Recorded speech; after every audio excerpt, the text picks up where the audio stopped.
Bem-vindos ao Debate. Hoje nós vamos analisar uma tensão interpretativa bastante importante no direito penal brasileiro, focada no crime de furto, sabe? Aquele do artigo 155 do Código Penal.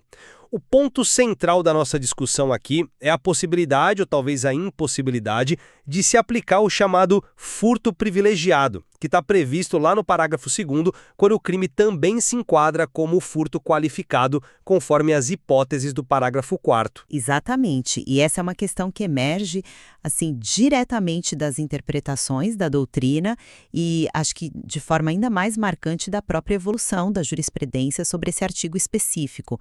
Basicamente, o que a gente quer responder hoje é, juridicamente falando, faz sentido reconhecer o tal do privilégio, que, bom, depende de o réu ser primário e o valor da coisa furtada ser pequeno, num furto que foi cometido, sei lá, mediante arrombamento ou com abuso de confiança ou em concurso de pessoas.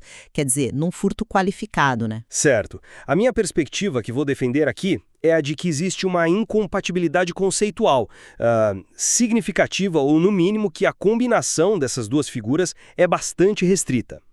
Vou me basear um pouco na lógica estrutural do Código Penal e numa interpretação que eu considero mais alinhada à tradição jurídica sobre o tema. E eu, por outro lado, defenderei o contrário, a possibilidade de coexistência entre o privilégio e a qualificadora.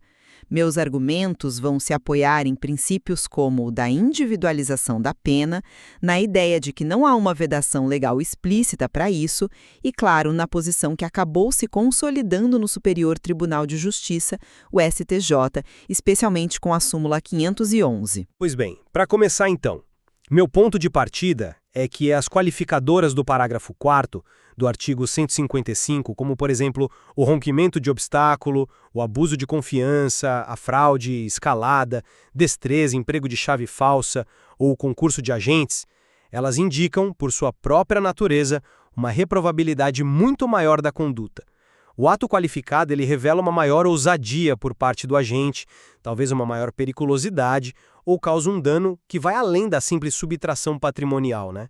Essa gravidade acentuada, ela me parece incompatível com a própria ideia de privilégio, trazida pelo parágrafo 2º, que, bom, por definição, se aplica a situações de menor gravidade geral, justificando uma resposta penal mais branda. Não é por acaso que, durante muito tempo, a visão que prevaleceu na doutrina e nos tribunais era justamente a da impossibilidade dessa combinação. Além disso, a própria organização do artigo 155, onde o parágrafo do privilégio, o segundo, ele vem antes do parágrafo das qualificadoras, ou seja, quarto, isso pode ser interpretado como uma sinalização do legislador, sabe? De que o privilégio se aplicaria apenas ao furto simples, o caput do artigo, ou talvez ao furto majorado pelo repouso noturno, do segundo, mas não às formas qualificadas que aparecem depois. Entendo o seu ponto de vista, advocate, mas permita-me oferecer uma perspectiva um pouco diferente. Primeiro, e talvez o mais fundamental aqui, a gente não encontra no texto do artigo 155, nem em outra parte do Código, uma regra que diga expressamente, olha, é proibido aplicar o privilégio se o furto for qualificado. No direito penal, né, especialmente quando a gente está falando de restringir direitos ou benefícios, a regra precisa ser clara, explícita. A ausência dessa vedação já é um indicativo forte, eu diria. Segundo, vamos olhar para os requisitos do privilégio. Réu primário e pequeno valor da coisa furtada. A primariedade, bom, é uma característica pessoal do agente. O pequeno valor, que a jurisprudência e a doutrina costumam associar a um valor não superior a um salário mínimo na época do fato, né, diz respeito ao resultado patrimonial do crime, compatíveis com as circunstâncias que qualificam o furto, que normalmente descrevem como o crime foi executado. Pensemos num exemplo concreto. Uma pessoa sem antecedentes criminais, primária, que furta um objeto de valor insignificante, mas, para isso, ela quebra um cadeado. Os requisitos do privilégio estão presentes. Sim. O modo de execução configura uma qualificadora, o rompimento de obstáculo. Sim. Por que negar o privilégio automaticamente? Isso nos leva ao terceiro ponto, o princípio constitucional da individualização da pena. Ele exige que a punição seja ajustada a cada caso, olhando para as particularidades do fato e do agente. Impedir o privilégio só por causa da qualificadora, ignorando a primariedade e o pequeno valor, parece ir contra essa diretriz fundamental. E como você mesmo mencionou, a súmula 511 do STJ veio justamente para pacificar essa possibilidade, dizendo que sim, é possível reconhecer o privilégio no furto qualificado desde que os requisitos do parágrafo 2º estejam presentes e a qualificadora seja de ordem objetiva. Isso não é pouca coisa, né? A consolidação de uma interpretação pelo nosso Tribunal Superior. Você mencionou a súmula e nós vamos chegar nela com calma. Mas antes eu gostaria de abordar um argumento que às vezes aparece nesse contexto, inclusive citado em uma das fontes que a gente analisou. A questão da analogia com o crime de homicídio. Lá no homicídio, a jurisprudência majoritariamente admite a figura do homicídio privilegiado qualificado, né? Artigo 121, parágrafos 1º e 2º. O raciocínio seria: se pode no homicídio, por que não poderia no furto? Confesso que essa analogia, ela não me convence totalmente. Acho que há diferenças importantes. Primeiro, os bens jurídicos são completamente distintos, vida versus patrimônio. Isso já é um ponto crucial.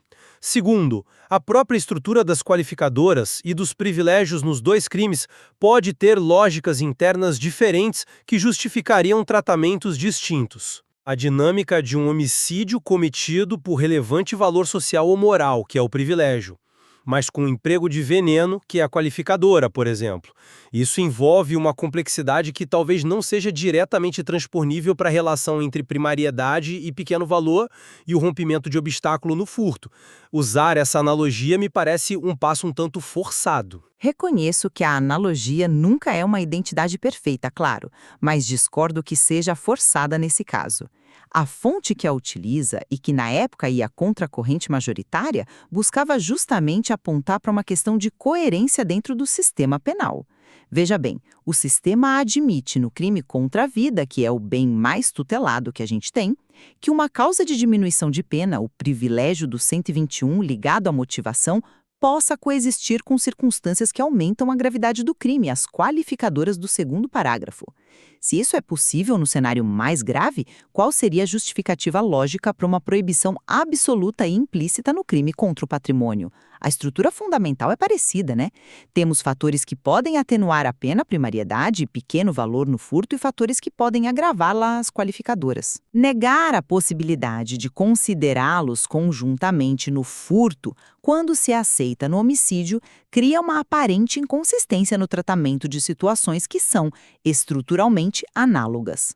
A analogia serve aqui como uma ferramenta interpretativa que questiona essa diferença de tratamento, especialmente quando não há uma justificativa legal explícita para ela, entende? Entendo o ponto sobre a busca por coerência, mas mesmo que a gente aceite a analogia como um ponto de reflexão, eu volto à questão da incompatibilidade que eu chamei de conceitual. Pense nas qualificadoras do parágrafo 4º. Abuso de confiança, fraude, escalada, destreza, elas não descrevem apenas um modo de fazer, mas indicam algo a mais na conduta, não acha? O agente que escala um muro alto, ou que engana a vítima usando um ardil, que se aproveita de uma relação de confiança para subtrair o bem, ou mesmo aquele que se une a outros para cometer o crime, ele demonstra uma maior intensidade no dolo, uma maior periculosidade, ou no mínimo uma maior censurabilidade na sua ação. Como é que a gente pode dizer que essa conduta que é intrinsecamente mais grave é ao mesmo tempo privilegiada? Uma palavra que sugere exatamente o oposto, né?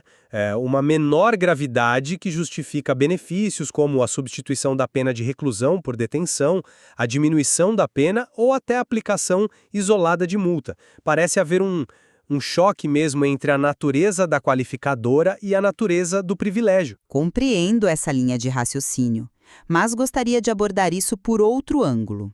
O ponto crucial para mim é não misturar a análise das circunstâncias que qualificam o crime com a verificação dos requisitos legais específicos para o privilégio. O parágrafo 2º é muito direto. O réu é primário. O valor da coisa furtada é pequeno, considerando aquele critério do salário mínimo como referência. Se a resposta for sim para ambas as perguntas, a lei diz que o juiz pode, veja bem, não deve, mas pode aplicar os benefícios ali previstos. A presença de uma qualificadora descreve como o furto ocorreu, mas ela não apaga magicamente o fato de o agente ser primário ou o valor do bem ser baixo. Voltemos ao exemplo do cadeado. Indivíduo primário furta uma bicicleta usada de valor irrisório, R$ 100 talvez. Para isso, quebra um cadeado simples que apreendia. A qualificadora rompimento de obstáculo, seção 4º, inciso 1, é de ordem objetiva, certo? Ou seja, ela se refere ao meio empregado, a forma como o obstáculo físico foi superado. Negar o privilégio, nesse caso, seria dar um peso absoluto à forma de execução e ignorar completamente a condição pessoal do agente, a primariedade e o impacto patrimonial mínimo do crime, o pequeno valor. É justamente para situações como essa que a súmula 511 do STJ trouxe luz, ao dizer: sim, nesses casos de qualificadora objetiva, o privilégio pode ser reconhecido. Isso permite ao juiz fazer uma dosimetria da pena mais justa, concorda? A qualificadora eleva a pena base partindo de 2 a 8 anos em vez de 1 a 4 do furto simples, mas o privilégio pode atuar depois, lá na terceira fase, como causa de diminuição ou até permitir a substituição da pena, se as circunstâncias do artigo 59 do Código Penal forem favoráveis. Certo? E isso nos conecta diretamente à interpretação que eu mencionei antes, a sistemática ou topográfica. A localização do parágrafo 2º, do privilégio, antes dos parágrafos das qualificadoras, o 4º em diante, isso não seria um sinal claro da intenção do legislador? Há quem use um raciocínio parecido para discutir se a causa de aumento do repouso noturno, o parágrafo 1º, se aplica ao furto qualificado, argumentando que por vir antes só incidiria sobre o furto simples do caput. Se a gente aplicar essa mesma lógica de leitura sequencial, o privilégio do parágrafo 2º também estaria limitado às formas de furto descritas antes dele, não alcançando as qualificadas. Não lhe parece um indicativo relevante da vontade do legislador? Para criar uma proibição tão significativa. A topografia, bom, ela pode ser um elemento auxiliar de interpretação, sem dúvida, mas ela não pode se sobrepor a princípios constitucionais como a individualização da pena, nem a regra basilar de que, em direito penal, restrições a direitos ou benefícios precisam ser expressas. Se a intenção do legislador fosse realmente impedir a aplicação do privilégio ao furto qualificado, ele teria tido inúmeras oportunidades de deixar isso claro no texto da lei, como fez em tantas outras situações para criar exceções ou condições específicas, não é mesmo? Na ausência dessa proibição explícita, a interpretação que mais se coaduna com os princípios garantistas e com a busca por uma pena justa e proporcional é aquela que permite a aplicação do benefício sempre que seus requisitos legais, primariedade e pequeno valor estiverem objetivamente preenchidos. A súmula 511, ao validar isso para as qualificadoras objetivas, só reforça essa linha de pensamento. Então, vamos focar um pouco mais na súmula 511 do STJ. De fato, ela estabelece a posição atual do tribunal. Contudo, é fundamental observar a sua restrição explícita. A compatibilidade entre privilégio e qualificadora só é admitida se a qualificadora for de ordem objetiva. O que isso significa na prática? Geralmente, inclui-se aí o rompimento de obstáculo, inciso I, do 6º, e o concurso de agentes, inciso 4º. A súmula, ao fazer essa ressalva, ela parece manter, ainda que implicitamente, a antiga tese da incompatibilidade para as qualificadoras de ordem subjetiva. Estas seriam aquelas ligadas mais diretamente às características ou habilidades pessoais do agente ou à sua relação com a vítima, como o abuso de confiança, a fraude, a escalada ou a destreza previstas lá no inciso 2º. Nesses casos, poderia-se argumentar que a maior reprovabilidade é inerente à própria condição ou ação do agente, o que tornaria a aplicação do privilégio conceitualmente mais difícil, talvez justificando a distinção feita pelo STJ. A súmula resolveu uma parte da controvérsia, é verdade, mas não toda.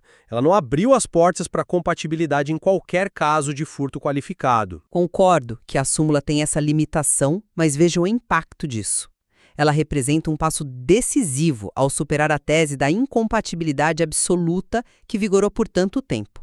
Ao dizer é possível, mesmo que com condições, o o STJ sinalizou que a mera presença de uma qualificadora não é, por si só, um impedimento automático ao privilégio. A distinção que a súmula faz entre qualificadoras objetivas e subjetivas é um critério que o tribunal encontrou para modular essa compatibilidade.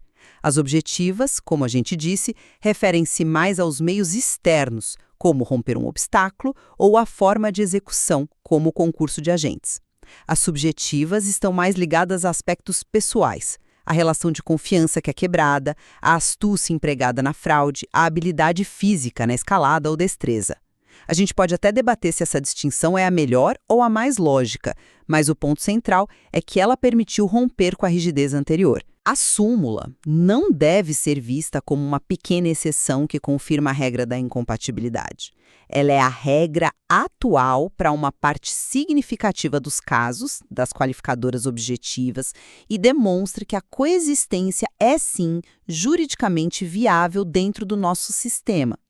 A discussão que permanece sobre as qualificadoras subjetivas é relevante, claro, mas ela parte de um novo patamar, onde a compatibilidade já foi admitida como princípio para certos casos. Para sintetizar a minha visão, então, eu mantenho que a natureza mais grave do furto qualificado, refletida nas circunstâncias do parágrafo 4º, cria uma tensão fundamental com a ideia de menor reprovabilidade implícita no privilégio do parágrafo 2º. A súmula 511 do STJ é um fato jurídico, claro, que deve ser aplicado, mas eu a considero uma solução específica para as qualificadoras objetivas que não resolve completamente a incompatibilidade conceitual, especialmente no que diz respeito às qualificadoras subjetivas, onde essa tensão me parece permanecer mais forte. Eu concluo reiterando a defesa da compatibilidade nos termos que foram consolidados pela súmula 511 para as qualificadoras objetivas e, potencialmente discutível para as subjetivas. Essa possibilidade se apoia na ausência de vedação legal clara, na força do princípio da individualização da pena, que exige olhar para todos os aspectos do caso concreto, incluindo a primariedade do agente e o pequeno valor do bem, e na própria evolução da jurisprudência, que buscou uma solução mais ajustada à realidade multifacetada do crime de furto. O foco, para mim, deve estar na verificação dos requisitos legais do privilégio. Se eles estiverem presentes, sua aplicação não pode ser barrada automaticamente pela simples presença de uma qualificadora. Fica evidente, portanto, que essa questão da interação entre furto privilegiado e qualificado não é trivial e continua a ser um ponto relevante de debate e interpretação no direito penal brasileiro. Existem argumentos consistentes e juridicamente bem fundamentados para ambas as posições que a gente discutiu aqui hoje. Sem dúvida. E as fontes que a gente usou como base para esta conversa trazem ainda mais detalhes sobre os fundamentos de cada tese, as nuances de cada qualificadora e os critérios para definir o que é pequeno valor, né? Refletir sobre como o sistema penal equilibra a gravidade da forma como um crime é cometido com as condições pessoais de quem o comete e o dano efetivamente causado, isso é essencial para a aplicação justa da lei. A discussão certamente não se esgota aqui. Olá! Vamos começar hoje nossa análise de um crime que, olha, parece simples, mas é cheio de detalhes. O furto, a gente vai focar nos artigos 155 e 156 do Código Penal. Isso aí! Pegamos uns textos jurídicos bem bons que, esmiuçam o tema. E a ideia aqui é entender o que configura o furto para a lei, sabe?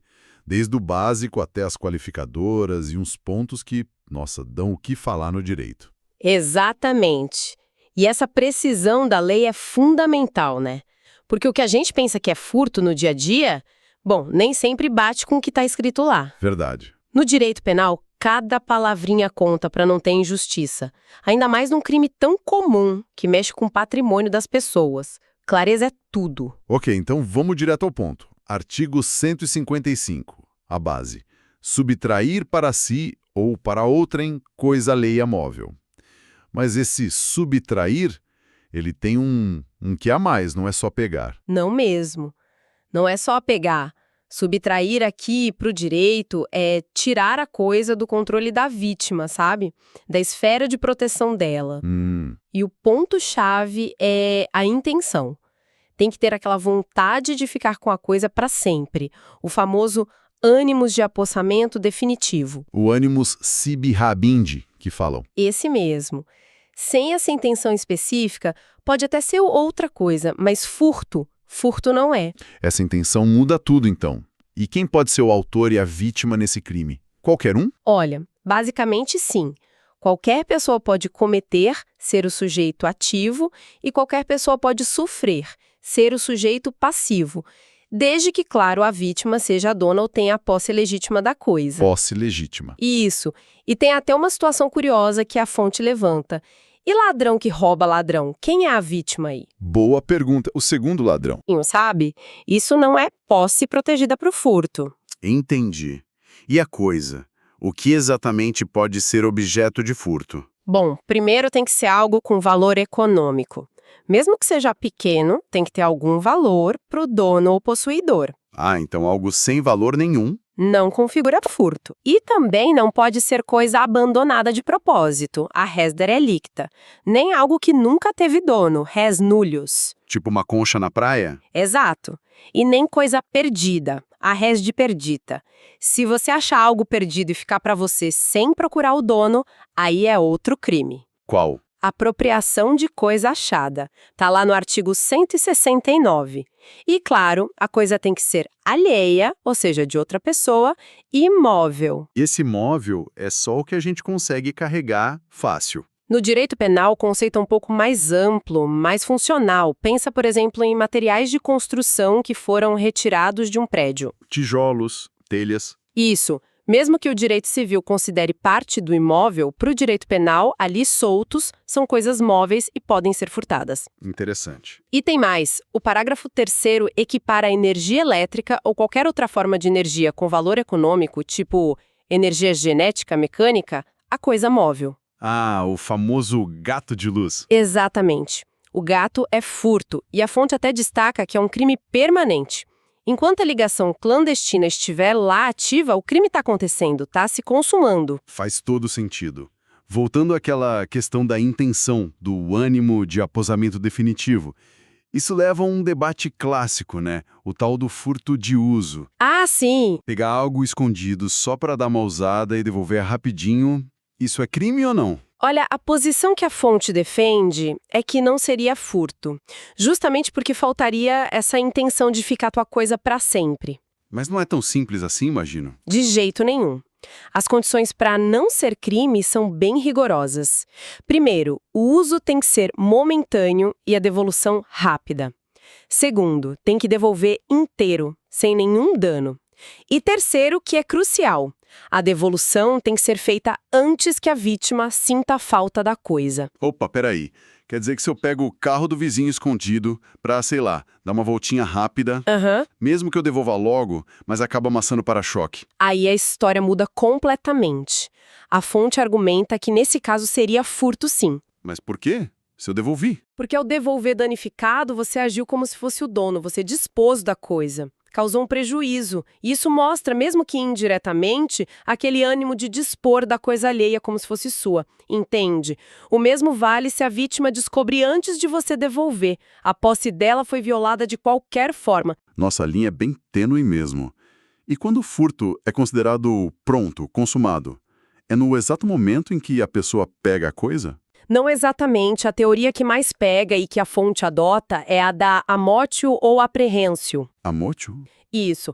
O furto se consuma quando a coisa sai da esfera de vigilância, de proteção da vítima, e o agente consegue ter a posse tranquila dela, mesmo que seja por um curto período de tempo. Posse tranquila, mesmo que rápida. Exato.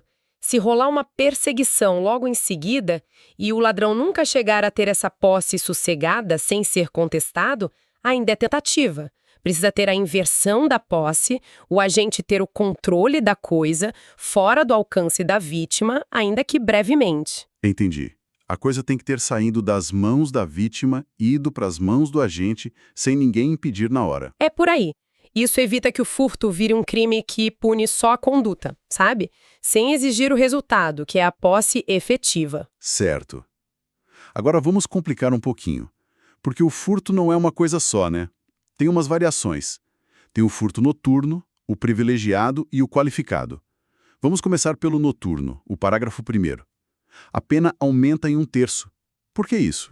A lógica é simples. À noite, geralmente a vigilância sobre as coisas diminui.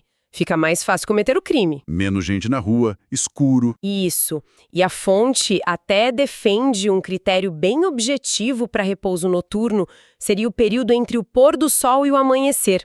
Não dependeria se a vítima estava acordada ou dormindo, ou se era uma loja ou uma casa. A menor vigilância geral da noite já bastaria. Mas tem gente que discorda, né?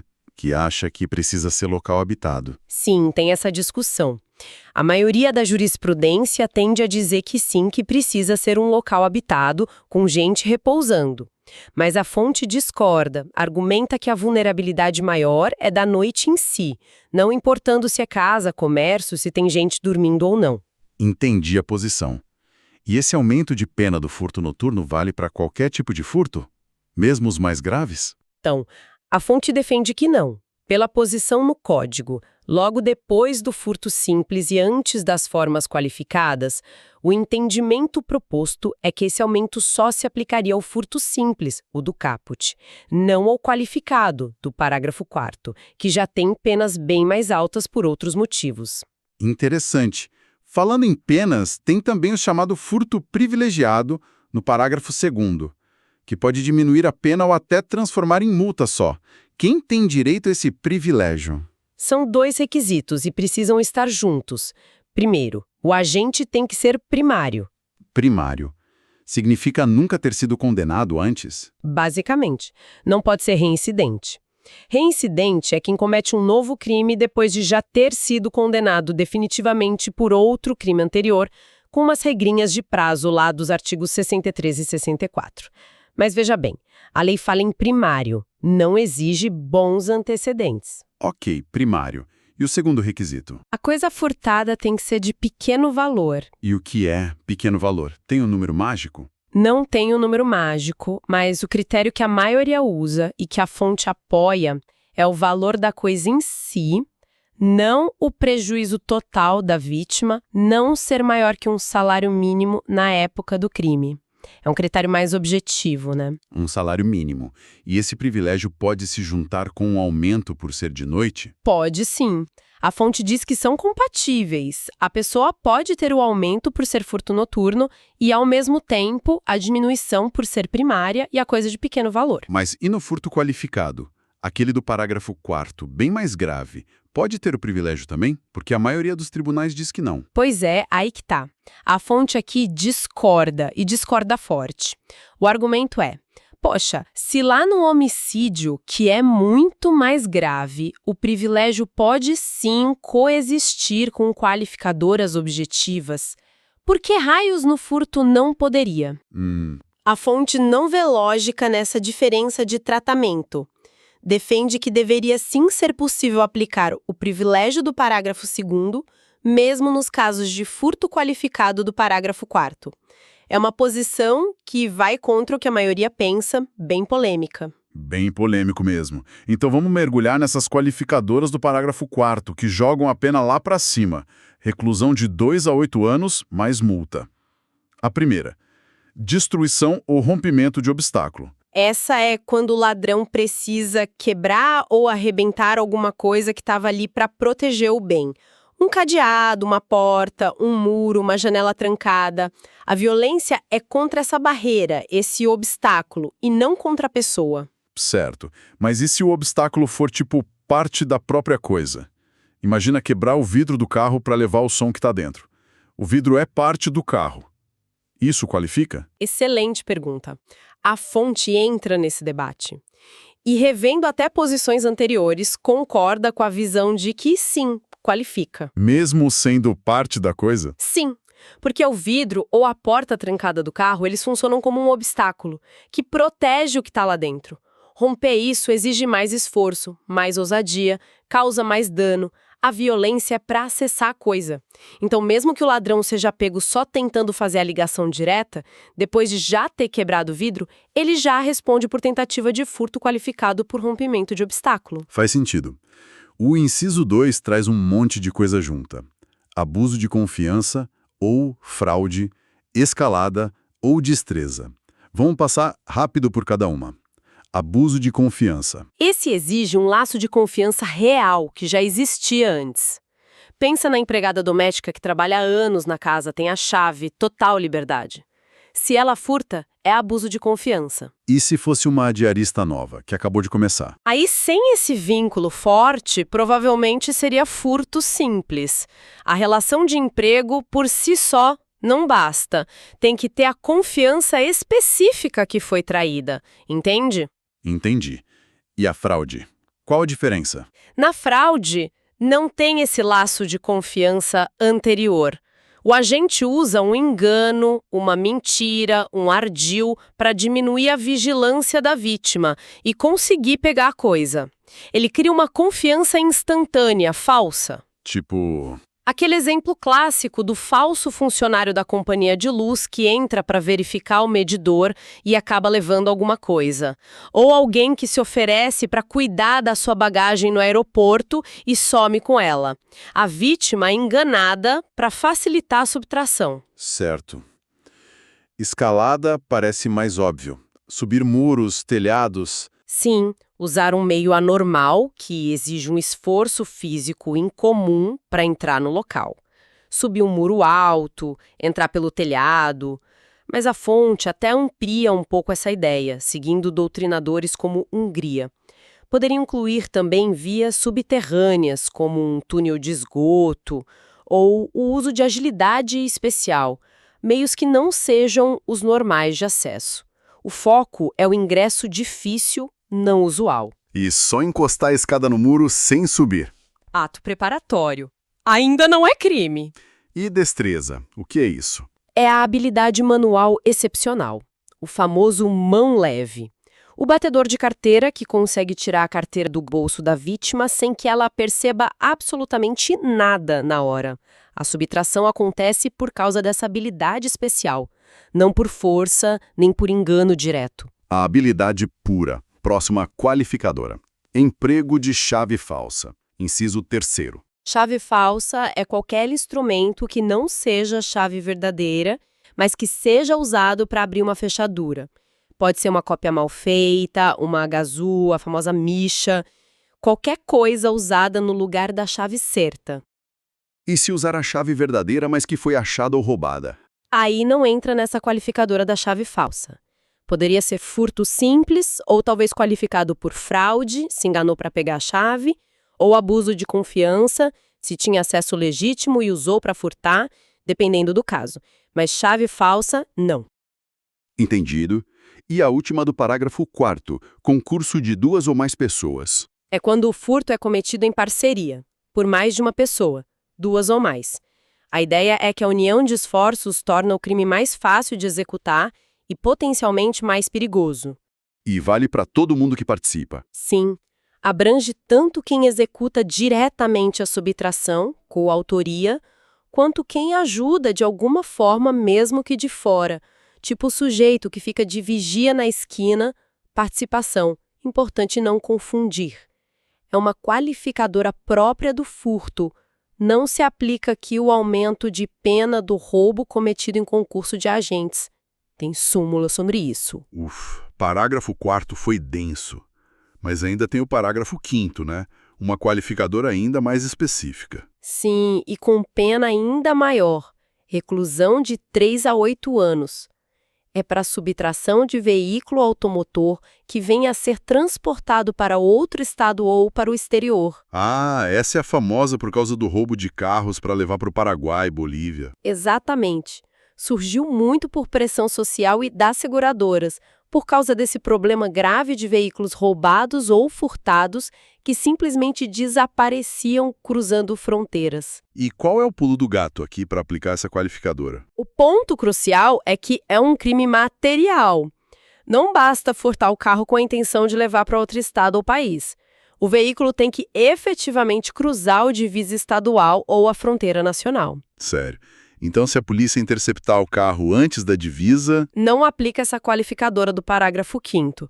Pode ser furto simples ou qualificado por outro motivo, se arrombou a porta, por exemplo, mas não por essa qualificadora específica do transporte. Precisa ter a intenção e o resultado da transposição da fronteira. Entendi. E por ser mais grave, imagino que ela prevaleça sobre as outras. Exato. Se o furto do veículo envolveu, por exemplo, arrombamento, qualificadora do parágrafo 4º, e ele foi transportado para outro estado, parágrafo 5º, aplica-se a pena do parágrafo 5º, que é maior.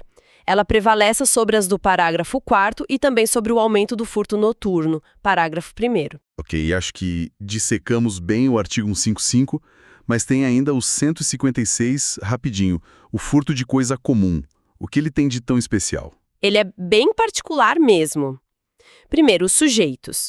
É um crime próprio. Só pode cometer quem é dono junto com a vítima, tipo um condômino, um coerdeiro ou um sócio. E a vítima tem que ser um desses também? Sim, outro condômino, coerdeiro ou sócio que tinha posse legítima da coisa. Mas olha que detalhe importante a fonte traz. Se um sócio furta algo que pertence à empresa, a pessoa jurídica. Ah, tipo do caixa da empresa? Isso. Aí não é esse crime do 156, é furto comum do 155. Porque a coisa é da empresa, pessoa jurídica, não diretamente dos sócios como pessoas físicas. Entendi a diferença. A coisa pertence a várias pessoas, incluindo quem furtou. Exatamente. A coisa é comum e móvel. Outro ponto diferente. A ação penal aqui só acontece se a vítima representar, se ela pedir para processar. Não é automático. Não. E tem uma válvula de escape interessante no parágrafo 1º. Se a coisa furtada for fungível. Fungível. Tipo dinheiro, grãos, coisas que podem ser substituídas por outras da mesma espécie. Isso. Se for fungível e o valor que o agente pegou não for maior do que a parte que ele realmente tinha direito naquela coisa comum, aí não tem crime. A lei meio que entende que ele só pegou o que era dele. Que curioso. Mas atenção, isso só vale para coisa fungível. Se for uma coisa única, infungível, tipo uma obra de arte que pertence a dois irmãos, e um pega escondido, aí não tem essa desculpa, mesmo que valha menos que a parte dele. Bem específico mesmo. Para a gente ir fechando, a fonte levanta uns pontos que sempre geram debate na prática. Um deles, e o furto de um animal de estimação? Um cachorro, um gato, que não tem valor de mercado, só valor sentimental. Essa dói no coração, mas a posição defendida pela fonte é que não seria furto. O direito penal protege o patrimônio com valor econômico mensurável. O valor afetivo, por maior que seja, teria que ser resolvido em outra área, talvez na esfera civil. Polêmico. E furto de cadáver? É possível? Olha, só se o cadáver ou partes dele tiver algum valor econômico e uma posse legítima. Pensa numa peça anatômica rara no museu de medicina. Entendi. Fora disso, se alguém viola uma sepultura para levar um corpo, aí seria outro crime, lá do artigo 211 contra o respeito aos mortos. Certo. Outro tema super quente. O princípio da insignificância. Furtar algo de valor muito, muito baixo. A famosa bagatela. A ideia é que o direito penal é a última cartada, né? Não deveria se preocupar com ninharias, com coisas tão pequenas que nem chegam a abalar o patrimônio da vítima de forma relevante. E aí o que acontece? Não é crime? A consequência é afastar a tipicidade, ou seja, o fato não é considerado crime de furto. Mas não tem tabela, não tem um valor fixo, tem que analisar caso a caso. O que se considera... O valor da coisa, claro, mas também o impacto que aquela perda teve para a vítima, as circunstâncias do furto, a condição do agente. Levar um clipe de papel de um banco grande é uma coisa. Furtar a única galinha de um pequeno agricultor que depende dela para comer, a percepção de insignificância muda completamente, né? Com certeza. E para fechar essa parte mais prática, aquela situação da trombada para levar o celular ou a bolsa na rua. É furto ou é roubo? A fonte é bem clara quanto a isso, é roubo, artigo 157.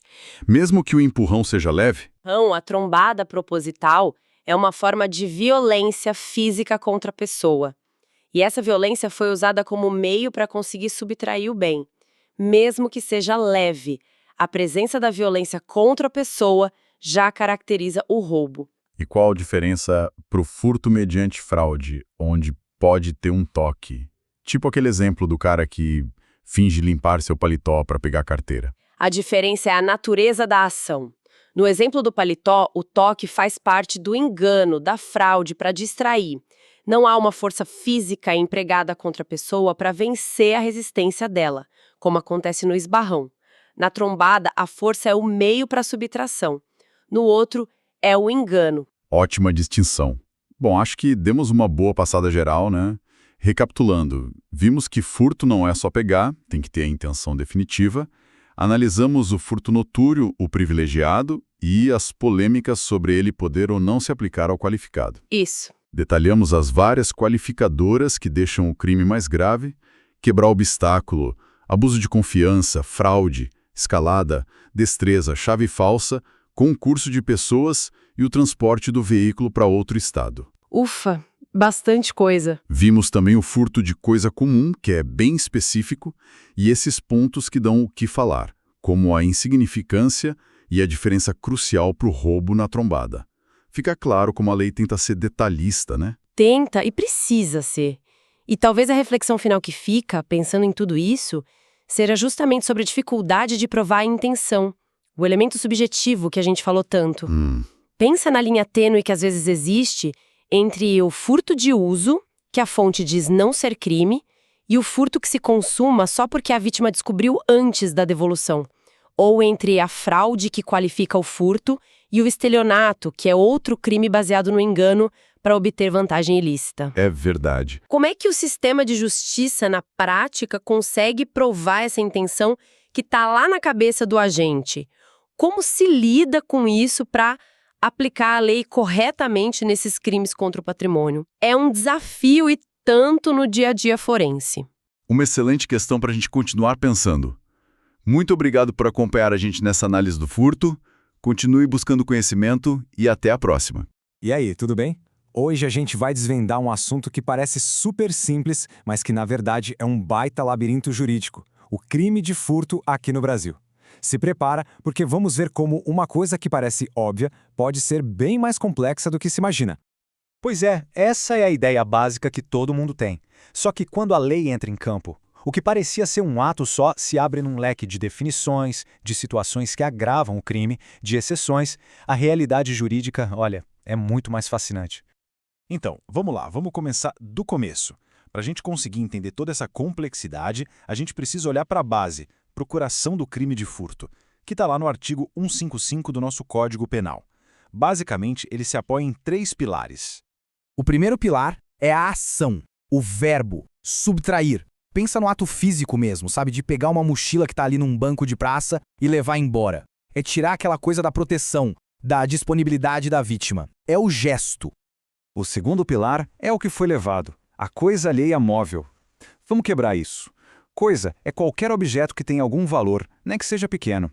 Alheia quer dizer que tem um dono, que não é de quem está pegando. É por isso que, juridicamente falando, não dá para furtar uma coisa que foi claramente abandonada ou que nunca teve dono. Imóvel, bom, é aquilo que a gente pode carregar, transportar. E agora o terceiro pilar, que talvez seja o pulo do gato: a intenção. O código fala para si ou para outrem. Os juristas chamam isso de animus furandi, um nome chique para dizer o seguinte: a pessoa tem que ter a intenção de ficar com aquilo para sempre, de se tornar o novo dono. É essa vontade que separa o furto de, sei lá, pegar algo emprestado sem pedir. Beleza, quando a gente junta esses 3 elementos, a gente tem o que a lei chama de furto simples. A pena para ele vai de 1 a 4 anos de reclusão. Só que é exatamente aqui que a história começa a ficar bem mais interessante, porque essa pena quase nunca fica nesse patamar. E agora a gente começa a adicionar as camadas de complexidade. Vamos ver como alguns fatores, tipo a hora em que o crime acontece ou o valor do que foi levado, podem mudar completamente a classificação do crime e, claro, a punição. Por exemplo, se o furto acontece durante o repouso noturno, a pena já sobe em 1/3. A lógica da lei aqui é bem clara. À noite, a vigilância das pessoas sobre seus bens diminui, né? Fica tudo mais vulnerável. Por isso, a ação do criminoso é considerada mais grave. Agora, olhando para o outro lado, existe o chamado furto privilegiado. Imagina o seguinte: se a pessoa que cometeu o furto é réu primário, ou seja, nunca foi condenada antes, e o objeto levado é de pequeno valor, o que a maioria dos juízes entende como sendo menos de um salário mínimo, a lei dá uma brecha. O juiz pode diminuir a pena, trocar para uma mais leve ou até mesmo aplicar só uma multa. Agora, segura aí, porque a gente vai dar um salto gigantesco. A lei não olha só o que foi furtado. Ela se importa, e muito, com o como isso foi feito. E é aqui que a gente entra no território do furto qualificado, um cenário onde as penas disparam. E olha só a diferença. A pena base, que era de 1 a 4 anos, agora pula para 2 a 8 anos de reclusão, mais multa. Isso mostra o peso que a lei dá ao método, a forma como o crime foi executado. As qualificadoras mais conhecidas mostram uma ousadia maior, uma periculosidade a mais na ação. Vamos dar uma olhada em algumas das principais. A primeira é a destruição de obstáculo. Lembra daquela nossa mochila no banco do parque? Imagina que agora ela está dentro de um carro trancado. Se a pessoa quebra o vidro do carro para pegar a mochila, pronto, o furto virou qualificado. E aqui tem um detalhe interessante. O obstáculo pode ser parte da própria coisa, como o vidro do carro, porque ele existe para proteger o que está dentro. Depois a gente tem o abuso de confiança e a fraude. O abuso de confiança precisa de uma relação que já existia antes, de confiança mesmo, como um funcionário antigo que furta a empresa. Já a fraude é diferente, é um engano ali na hora, uma artimanha para distrair a vítima, para quebrar a vigilância dela e facilitar o furto. É como se criasse uma confiança instantânea só para cometer o crime. A sociedade muda, a tecnologia avança e, infelizmente, o crime acompanha esse movimento. Por isso, a lei precisa se atualizar e o Código Penal ganhou novas formas de furto para lidar com os desafios do nosso tempo. Uma das mais importantes hoje em dia, sem dúvida, é o furto mediante fraude eletrônica. A pena aqui é pesada, hein? De 4 a 8 anos. A lei reconhece o estrago que esse tipo de crime faz, usando tecnologia para tirar dinheiro direto da conta das pessoas, muitas vezes sem que a vítima nem perceba na hora. E a lista não para por aí não. Existe um tipo penal específico para o furto de gado, o tal do abigeato. Tem também o furto de caixas eletrônicos usando explosivos, que tem penas altíssimas. E até o furto de fios de cobre, de cabos de internet, um crime que causa um prejuízo enorme para todo mundo. E para fechar, vamos entrar naquelas áreas mais nebulosas, sabe? Onde a linha entre o que é crime e o que não é fica meio borrada e o debate jurídico pega fogo. São os verdadeiros quebra-cabeças da lei. Essa é clássica. E se alguém pega uma coisa só para usar rapidinho e devolver? Isso tem nome, é o furto de uso. A grande questão é, isso é crime? Então, para que não seja considerado crime, os tribunais definiram 3 regrinhas bem rígidas e todas precisam ser cumpridas. Primeiro, a devolução tem que ser muito rápida. Segundo, o objeto tem que voltar intacto, perfeito.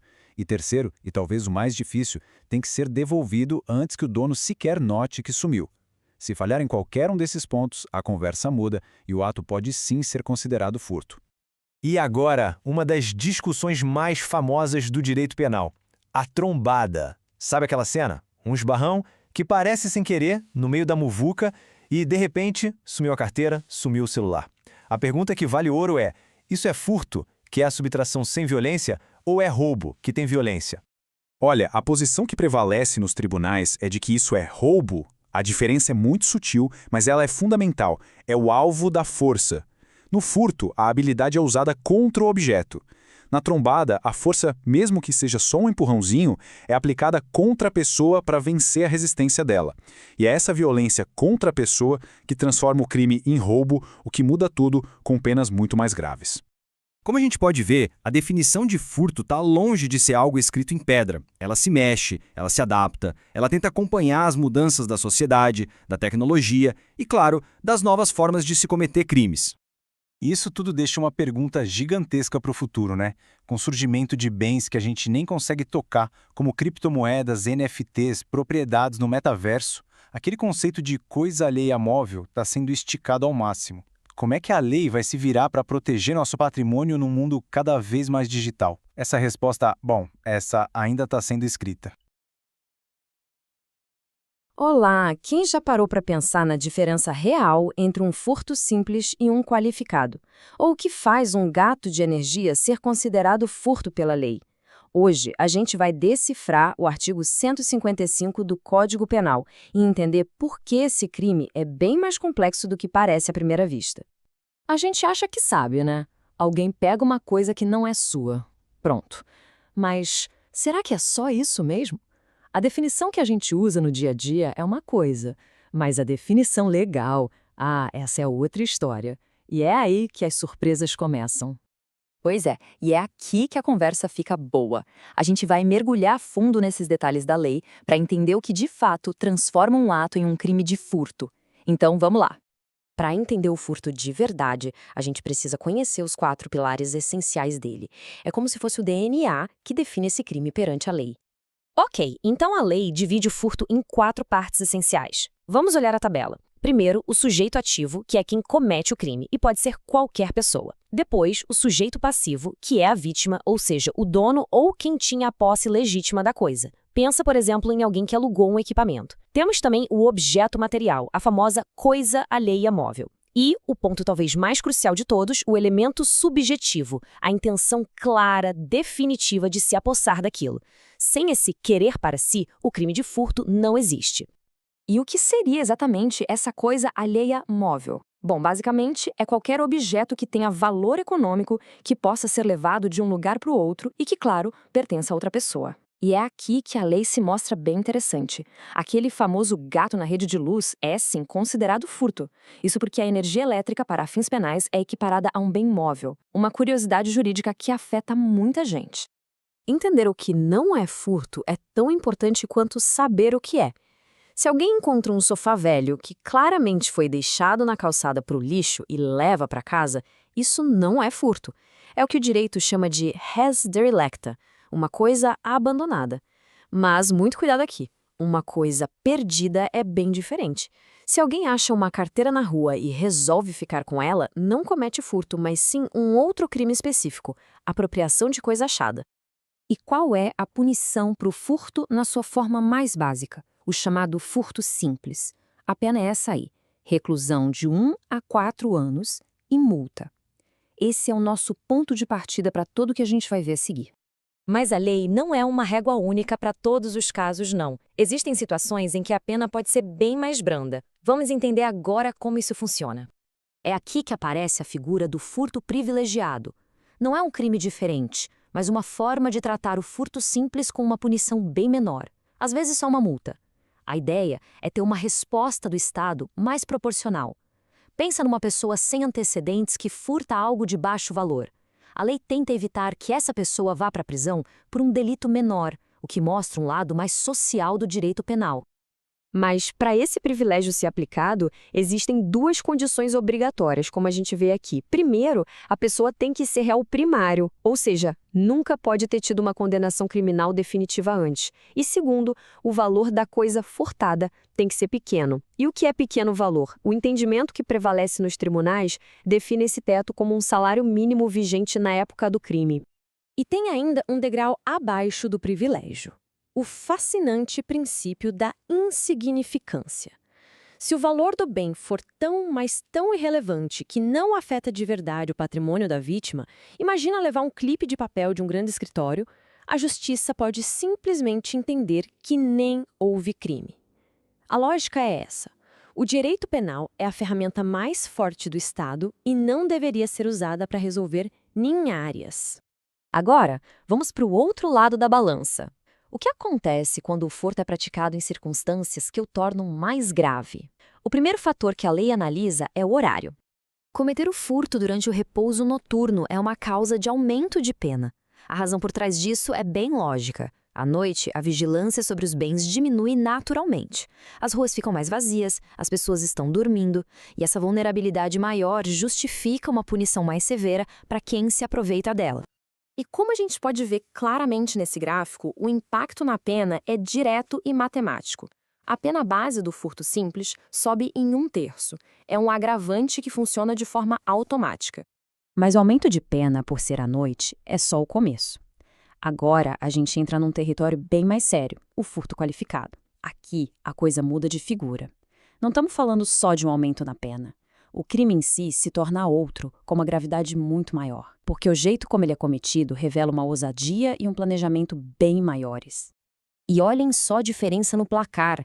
Aquele crime que tinha pena de 1 a 4 anos no furto simples, agora dá um salto para uma base de 2 a 8 anos na maioria das qualificadoras. A mudança é drástica e mostra o peso que a lei dá para essas circunstâncias. E quais são essas qualificadoras clássicas? Vamos dar uma olhada. Arrombar uma porta, que é a destruição de obstáculo. Abusar da confiança de alguém, como o caso de um funcionário que furta a empresa. Usar de fraude para distrair a vítima. Escalar um muro para invadir uma casa. Ter uma destreza especial, como a de um batedor de carteira profissional. Usar uma chave falsa.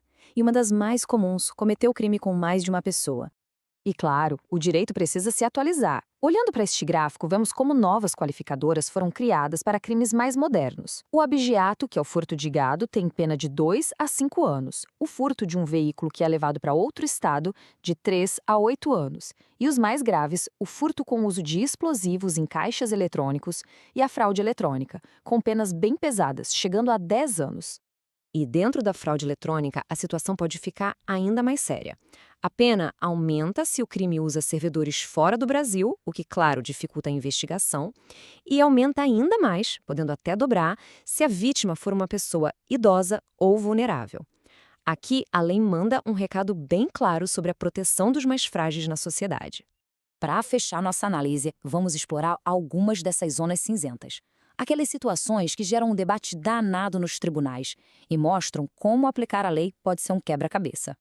Essa é uma daquelas distinções sutis que fazem toda a diferença num processo. Furto com fraude contra estelionato. No furto, o criminoso usa um engano só para distrair a vítima e pegar o bem sem que ela perceba.